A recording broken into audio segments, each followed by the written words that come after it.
అందరికీ నమస్కారం. కార్తీక పురాణ కథల్లోంచి ఈరోజు 22వ అధ్యాయం చెప్పుకుందాం. పురంజయుడు కార్తీక పౌర్ణమి వ్రతము చేయుట. మరలా అత్రి మహాముని అగస్త్యనికుట్లు చెప్పసాగాను. పురంజయుడు వశిష్ఠుల వారు చెప్పిన ప్రకారము కార్తీక పౌర్ణమి రోజున శుచి అయి దేవాలయంలోకి వెళ్ళి శ్రీమన్నారాయణని షోడశోపచారములతో పూజించి శ్రీహరిని గానము చేసి సాష్టాంగ నమస్కారము చేసి సూర్యోదయము కాగానే నదికి పోయి స్నానమాచరించి తన గృహమునకు వెళ్ళెను. అట్టి సమయంలో విష్ణుభక్తుడగు ఒక వృద్ధ బ్రాహ్మణుడు మెడ నిండా తులసీమాలలు ధరించి పురంజయుని సమీపించి, రాజా, విచారింపకము. నీవు వెంటనే చెల్లా చెదరయ్యున్న నీ సైన్యము కూడ తీసుకుని యుద్ధ సన్నిధుడివై నీ శత్రురాజులతో పోరు సల్పుము. నీ రాజ్యము నీకు దక్కును అని దీవించి అదృష్టుడయ్యను. ఇతరెవరో మహానుభావులై ఉన్నారు అని ఆ వృద్ధిని మాటలు నమ్మి యుద్ధ సన్నిధుడై శత్రురాజులతో ఘోరముగా పోరాడెను. దెబ్బతిని క్రోధముతో ఉన్న పురంజయుని సైన్యము దాటికి శత్రురాజుల సైన్యములు నివలేక పోయినవి. అదియునుగాక శ్రీమన్నారాయణుడు పురంజయుని విజయానికి అన్ని విధములా సహాయపడెను. అంతయు శ్రీమన్నారాయణ మహిమే గదా. ఆ యుద్ధములో కాంబోజాది భూపాలురు ఓడిపోయి పురంజయి రక్షింపుము అని కేకలు వేయిచూ పారిపోయారు. పురంజయుడు విజయం పొంది తన రాజ్యము తిరిగి సంపాదించను. శ్రీమన్నారాయణని కటాక్షమునకు పాత్రులైన వారికే శత్రు భయము కలుగుతుందా? విషం త్రాగినను అమృతమే ఆగును. ప్రహ్లాదునకు తండ్రి విషాన్ని ఇవ్వగా శ్రీహరి అని ప్రార్థించగా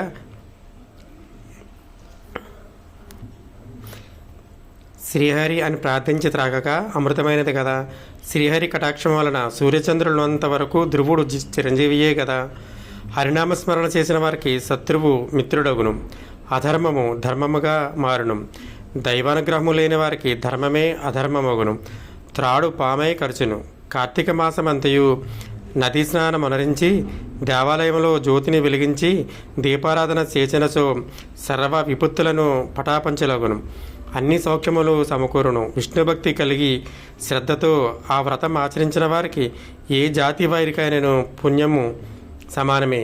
బ్రాహ్మణ జన్మనెత్తి సకల శాస్త్రములు చదివి కూడా విష్ణుభక్తి శూన్యమైనచో శూద్ర కులముతో సమానమగును. వేదాధ్యమును మనరించి దైవభక్తి కలవాడై కార్తీక వ్రతానుష్ఠాన తత్పరుడైన వైష్ణవత్వముని హృదయపద్మన భగవంతుడుండును. సంసార సాగర ముత్తరించుటకు దైవభక్తియే సాధనము. జాతి భేదముతో నిమిత్తము లేదు.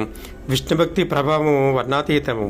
వ్యాసుడు, అంబారీషుడు, సౌనికాది మహర్షులు, మరెందరో రాజాదిరాజులు కూడా విష్ణుభక్తిసే ముక్తి నొందిరి.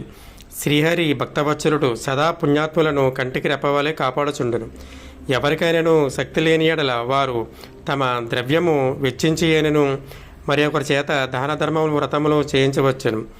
శ్రీహరి భక్తులు అనోన్య సంపదీకులు. అందువలన లోకపోషకుడు భక్త రక్షకుడైన ఆదినారాయణుడు తన భక్తులకు సదా సంపదలు సంగి కాపాడుచుండెను.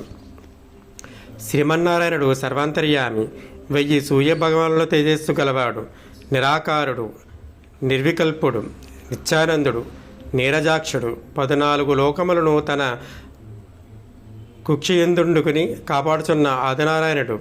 అటువంటి శ్రీ మహావిష్ణువుకు అతి ప్రియమైన కార్తీక మాస వ్రతమును భక్తి శ్రద్ధలతో ఎవరు చేయుదరో వారి ఇంట శ్రీ మహావిష్ణువు లక్ష్మీ సమేతుడై వెలిసెను.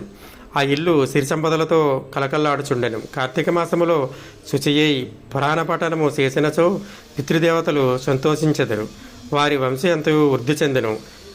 ఇది ముమ్మాటికి నిజము. ఓ నమశివాయ. హర హర మహాదేవ శంభో శంకర. 22వ అధ్యాయం సమాప్తం.